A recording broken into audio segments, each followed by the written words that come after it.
ಮುಂಗಾರು ಆರಂಭವಾಗುತ್ತಿದ್ದಂತೆ ಅಡಿಕೆ ತೋಟದಲ್ಲಿ ಸರಿಯಾದ ಗೊಬ್ಬರ ನಿರ್ವಹಣೆ ಬಹಳ ಮುಖ್ಯ. ಸರಿಯಾದ ಸಮಯದಲ್ಲಿ ಸರಿಯಾದ ಪೋಷಕಾಂಶ ನೀಡಿದರೆ ಗಿಡದ ಬೆಳವಣಿಗೆ ಮತ್ತು ಕಾಯಿ ಹಿಡಿತ ಉತ್ತಮವಾಗುತ್ತದೆ. ಪ್ರತಿ ಗಿಡಕ್ಕೂ ವಯಸ್ಸಿನ ಆಧಾರದಲ್ಲಿ ಸಮತೋಲನ ಪೋಷಕಾಂಶ ಕೊಡುವುದು ಬಹಳ ಮುಖ್ಯ.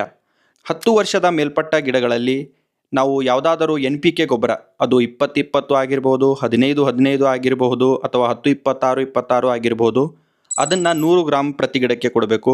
ಅದರ ಜೊತೆ ಪೊಟ್ಯಾಷ್ 100 ಗ್ರಾಂ ಪ್ರತಿ ಗಿಡಕ್ಕೆ, ಅದರ ಜೊತೆ C3SMS 100 ಗ್ರಾಂ ಪ್ರತಿ ಗಿಡಕ್ಕೆ, C3 ಪಂಚ್ 100 ಗ್ರಾಂ ಪ್ರತಿ ಗಿಡಕ್ಕೆ, C3A1 100 ಗ್ರಾಂ ಪ್ರತಿ ಗಿಡಕ್ಕೆ ಮತ್ತು C3 ಪವರ್ ಹಿಟ್ 100 ಗ್ರಾಂ ಪ್ರತಿ ಗಿಡಕ್ಕೆ ಈ ಎಲ್ಲ ಗೊಬ್ಬರಗಳನ್ನು ಮಿಶ್ರಣ ಮಾಡಿ ಪ್ರತಿ ಗಿಡಕ್ಕೆ 500-600 ಗ್ರಾಂ ಕೊಡಬೇಕಾಗುತ್ತೆ.